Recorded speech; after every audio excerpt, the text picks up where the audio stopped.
Isn't it great? Isn't it great? People I don't know make fun of what I do for a living. That's awesome. So my name's Scott Sherman, and I lead human resources for Ingram. You can stay in the room. You don't have to leave. Everything's okay. There's no performance reviews. All's going well. There's no coaching conversations that are going to happen here. And I'm not here as the HR person from Ingram Micro today. I'm actually here as a customer of the cloud, and as the owner of really Ingram's first global enterprise-wide cloud solution. So if I could make it work. So here's the thing. In my day job, I'm your customer. I'm a functional leader. I'm the HR leader. I'm not an IT professional. I'm not an IT leader. In a company that has more than 30,000 folks around the world in over 50 countries. You probably know this. We're very acquisitive as an organization, and that creates a level of complexity. That complexity is multiplied by the fact that we're very decentralized in what we do. And so having a global ERP for people is really important for us, and it's really challenging for us. And earlier, Nimesh picked on me for not using Venmo because I like this thing called cash. I grew up in an on-prem world, and so I was a product of how I was trained. I was trained in this on-prem world. So I'm your customer, and like many of your customers, I had issues. I have many issues, but let's just talk about the work issues for a minute. The existing tool that we used was really contemporary when we deployed it about 20 years ago. And stuff has changed in the HR world everywhere in what we do. And we spent large sums of money upgrading, customizing, uncustomizing the customizations, reprogramming. And we spent a lot of money on it, and we had a lot of staff to help manage it. And lo and behold, eventually, the tool was unsupported by the vendor. But never fear, there are others out there who are willing to take our money to help us keep it almost current. The tool hadn't been contemporary for years, and it was time for us to have a contemporary tool set. Something that was, I don't know, internet accessible, something that wasn't held together by white glue. And so we just needed a real upgrade. So here were the needs. Now first, I tried to stay with some version of the current tool set.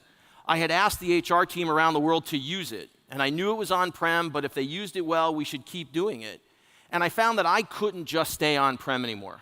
I really wanted to, and that was not going to happen. We really needed to move to the cloud. So what are the things that mattered besides getting to the cloud to get the best tool set possible? Usability really mattered. Alon, close your ears for a minute. We have hundreds of HR people around the world who have to use the tool, and thousands of managers that have to use the tool, and tens of thousands of associates that depend on using the tool. And if we're going to go to self-service, the usability really mattered for the tool. The user interface had to be logical. It had to be simple.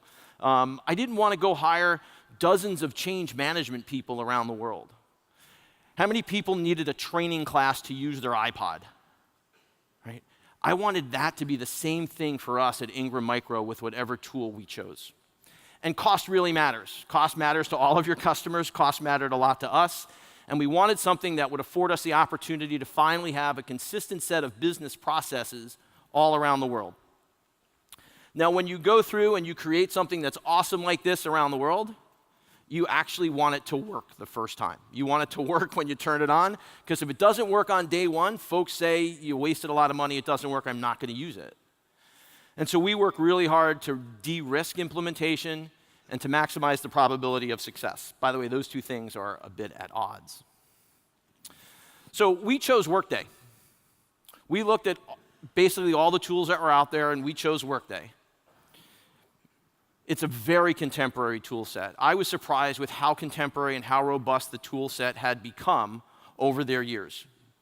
I like the fact that it's the user community that continually informs the improvements that happen in the tool. The user interface is shockingly simple. We did not go around and hire any change management people around the world because it is so simple and logical. It's got great security. It's got one stack. And we went with it right out of the box, which is shocking. When you do a global ERP, everybody has a reason why they're different. No one's that different. And we went successfully right out of the box. We used Mercer as our systems integrator. Mercer's in the HR consulting business. We liked that they knew our business, and they were a great partner with Workday and with us. Now, I made one mistake, just to be clear. I made a lot of them, but one I want to mention. I missed the fact that software as a service is not a capital expense. So I had budgeted the wrong way.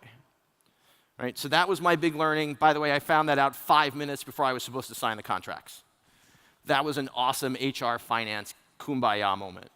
So from an ERP standpoint, from a big customer standpoint, that's something you have to work with your customers. It was my big learning of that week. So how's it gone for us? So we wanted to show everybody that we were going to go Workday, we were going to deliver something global, that it was going to work right away. And so we wanted to use it for our rewards administration process, salary and long-term incentive for 32,000 people. So that was the risky part of doing this. We actually signed with Workday and Mercer on basically May 1st, and 9.5 months we went live all around the world in all the necessary languages, in all the necessary countries, with all the necessary data protections. The reason we were able to do it in 9.5 months is because it's pretty logical to use. And we went out of the box. And 2 weeks later, we actually rolled out the rewards process as the plan. So when I was doing these slides a few weeks ago, we went and captured some data. Over 20,000 associates have gone in and used the tool. We've processed over 175 discrete transactions, and over 22,000 fields were updated by our associates. Their name was wrong, a couple of divorces later, maybe their emergency contact wasn't so current, things like that. And it's just gone brilliantly for us. We've since rolled out mobile, so folks can do performance reviews online. They can approve transactions or transfers and promotions all online on their handset or tablet or whatever. And we've processed one Workday release since then. So I want to bring it back to where I started. I'm actually here as just a customer. Pretty simple. I need what all of your customers need. I need robust and simple tools. I need to manage costs, and I need you to help me do that. And I need to be more focused, as we've heard all morning, on security than ever before. And for us in a big enterprise, we needed to make sure we were globally consistent. And for a change in the HR job, I actually just needed somebody to make my life a little bit easier. And for us, that was Workday. So that's the customer experience in 5 minutes. And now what I'd like to do is I'd like to introduce Phil Wilmington to join me to talk about Workday. Phil's the vice chairman of Workday. He joined Workday in 2015 as co-president. He's been in the industry for more than 20 years. He was president at Tidemark Systems, CEO at OutlookSoft, and before that, he was co-president and a whole host of other large enterprise jobs at PeopleSoft. So Phil, if you join me, please. Phil, thanks for being here. Absolutely, thank you. So we're thrilled to have Phil here, and we're just going to do a couple of questions. This would be a fireside chat without the fire.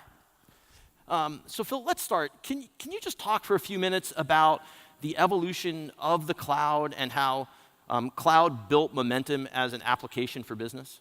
Yeah, I'd touch on that, but maybe to change it up a little bit, I've got one quick question for you before we get started. Sure, that was the plan. Could you just travel with me around the country and around the world and just kind of say exactly what you said a couple of minutes ago? Sure. There are days where Alon would clearly give me up. Right? Well, it'd be very helpful. And first of all, thanks for letting me be here, not only to talk to the group today, but also as a customer. So thanks to Ingram Micro for being both a partner and a customer. So thanks very much. Yeah, sure. Yeah, I think, a lot of the speakers this morning have talked about the evolution of the cloud, and I think if you look at it from a processing platform, the cloud has been like many other technology platforms as it got started. If you look at a technology platform when it first impacts business, it gets utilized in areas that, quite candidly, if you failed in your company, people would still do business with you. And I'm going to use human resources as an example, and you know how much we value human resources at Workday, and we feel it's critically important. But you could still use your own HR system. I mean, you could even go to a Rolodex file. I've been in this business from online mainframe systems to client-server technology and now to the cloud. And HR, Salesforce automation, procurement systems have always been used as the platforms that test technology. As the technology proves itself out as it relates to security, as it relates to scalability, certainly usability, so that people can use the technology, not technology for technology's sake, but to impact business, then the platform starts to be more widely used. Other applications like payroll, financials, supply chain, manufacturing, these systems start to come onto the platform as the platform kind of proves itself out. So that adoption has been very consistent, whether it was online, real-time systems, client-server technology, and now certainly the cloud as a platform.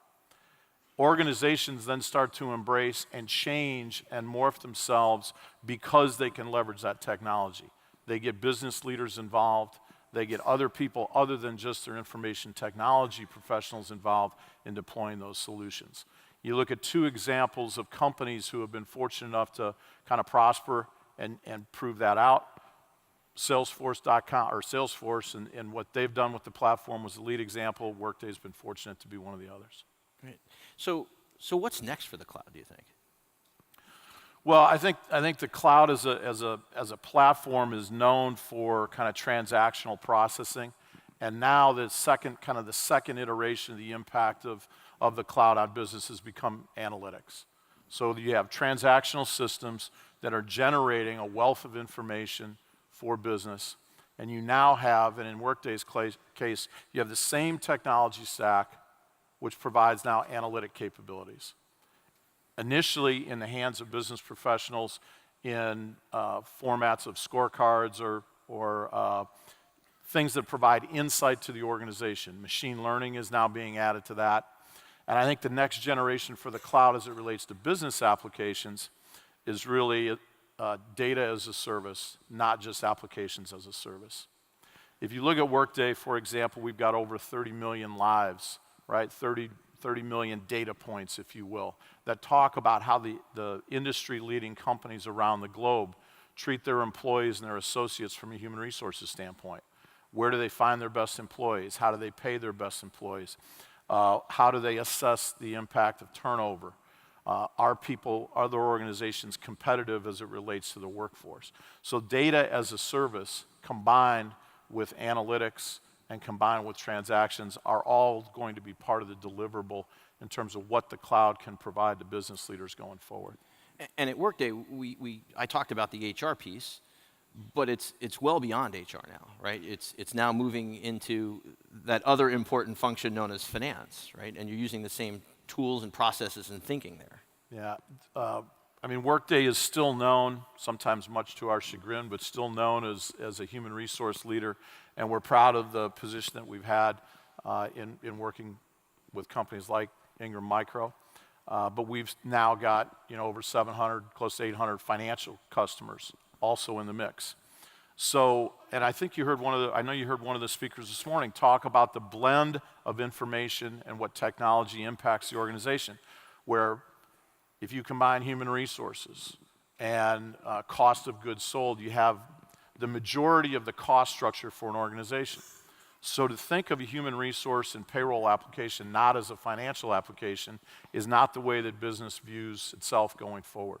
The integration, the one technology stack approach to financials with human resources, kind of the general and administrative impact of the business is what the true impact of the cloud will be going forward. Business leaders having access to all the information to drive their business, not needing to interact with finance, not needing to interact with human resources as a department, where the department of a few is doing the work of many, engaging business leaders to have the information they need, allowing them access, analytic tools, and then the ability within the same technology stack to execute or to act on it, change their plan, relay more information and different information regarding performance, or take action as it relates to human resource changes as a business leader without having to depend on a department or the finance organization.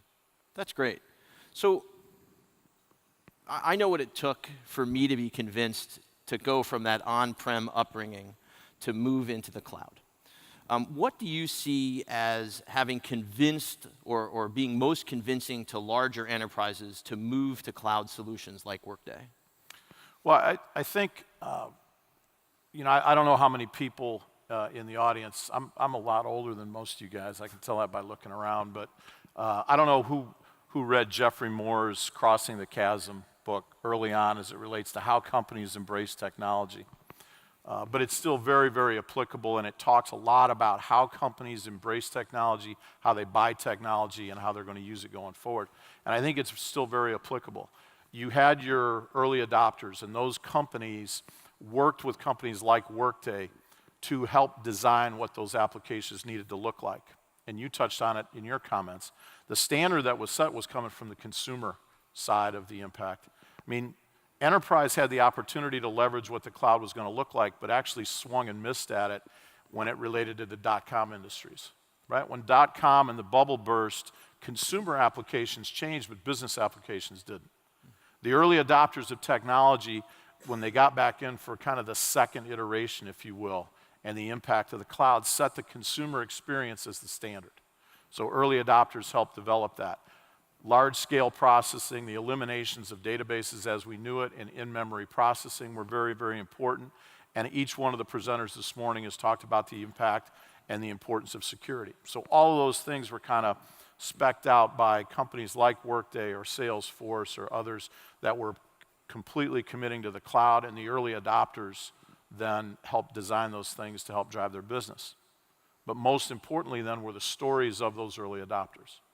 Business was driven, and more of the companies came on board, not only because of the ease of use, and not only because of the usability that allowed the application to become adopted or embraced by organizations. Right? There's a saying, innovation without execution equals insanity. Well, that absolutely is true. We can roll out innovative solutions. If they can't be used, organizations weren't going to move to the cloud. They weren't going to embrace them. But the most important and key criteria to the cloud success has been the referenceability of companies like yours, the things that you were just kind enough to say about the impact of Workday, or the other Fortune 500 or Fortune 1000 or Fortune 2000, and more importantly, as it relates to the success of the cloud going forward, the smaller business owners who are impacted because they don't have large IT organizations, but they have business leaders with just as sophisticated as problems that need to be impacted by technology. So the reference base is what drives the acceptance of the cloud. There are great stories out there now, and that's what's driving global acceptance. So if the folks in the room are talking to their customers about helping business leaders be more agile, what are the one or two things folks in the room should repeat often to move their customers to the cloud? Well, I think first of all, as it relates to the selling process and talking to the business leaders, is get to understand what the business issue is that business person is challenged with. If you go into a CFO's office right now, and that discussion starts out with, Scott, I'm here to talk to you today about something really important, very exciting for both of us, I'm sure, and that's ripping out your general ledger. That conversation lasts about 2 or 3 seconds. Right? If it's tearing out all the plumbing and wiring that drives your human resource and payroll operation, it doesn't last very long. But what business leaders are challenged with now is helping their business leaders, HR business leaders in the field, financial business people in the field, be involved in the forecasting, the budgeting and planning, being able to act upon information that they have to truly help lead the business and not have information dictated from corporate. Right? It helps people embrace the financial process. It helps help them take ownership of it. It helps them interact truly as business leaders, not of just people that execute on a plan that is handed to them. In doing that, it helps those business leaders be part of that process. There's a buy-in there. They also own the goals and objectives of that particular organization. In addition to that, it helps the company project an image to the marketplace of being competitive. We're all in a war for talent. We're all trying to recruit the best people. If people who have grown up with technology and with consumer applications in their hands go to a workplace and the image of that company is created by on-prem products that are very difficult to use, right from the beginning of that recruiting process. It suggests an image to the marketplace, to the recruit, to the customer, to the business partner, that this organization may not be as progressive as it would want to project. Great. So one more question, and then we'll let lunch and photosynthesis occur. So what is the C-suite? I know what I convinced my colleagues that we'd get with Workday from a Workday deployment, but what in general does the C-suite perceive that they're gaining from a Workday deployment? Well, I think a couple of things, and one is I'd just kind of drag along the answer that I gave to the last question, the image of the organization, right? You're projecting an image of the organization. Alain wants to project an image of Ingram Micro. Other CEOs want to project the image of their organizations as progressive and a great place to work, right? Creating a respectful and rewarding workplace, putting the right tools in people's hands creates happy employees. Happy employees take better care of customers. I mean, it's how Workday was founded, and we believe it's one of the impacts that immediately C-level executives gain the benefit of by adopting cloud solutions, not just Workday. There's a lot of other great solutions that really focus on projecting the image of the organization as a winning and competitive organization. Usability and adoption. There's too much shelfware in our industry. There's too many applications that can only be used by a very small number of specialists in the finance department or in the human resource department or in the supply chain area, and it doesn't drive those applications out with any form of usability. The ability for the organization to become empowered. And we hear a lot about transformation and change. You don't start an initiative with transformation and change unless the people in the organization can truly pick up that technology, utilize it, and they can be a driver in that change process. I mean, everybody thinks transformation is great as long as it's your department. My department's fine, don't change mine, but we think it's great if you pick it up. If you can project from a C-level that this will change the experience on a daily basis for a user and make their work experience better, more competitive, more progressive, and therefore more rewarding, then they'll become part of that transformation process, and that helps C-level executives change their organizations. Great. Well, Phil, thanks very much for being here. To all of you here, thanks very much for letting us tell the story about being a customer, moving from on-prem into the cloud. And now we're going to turn it back to the guy that makes fun of me.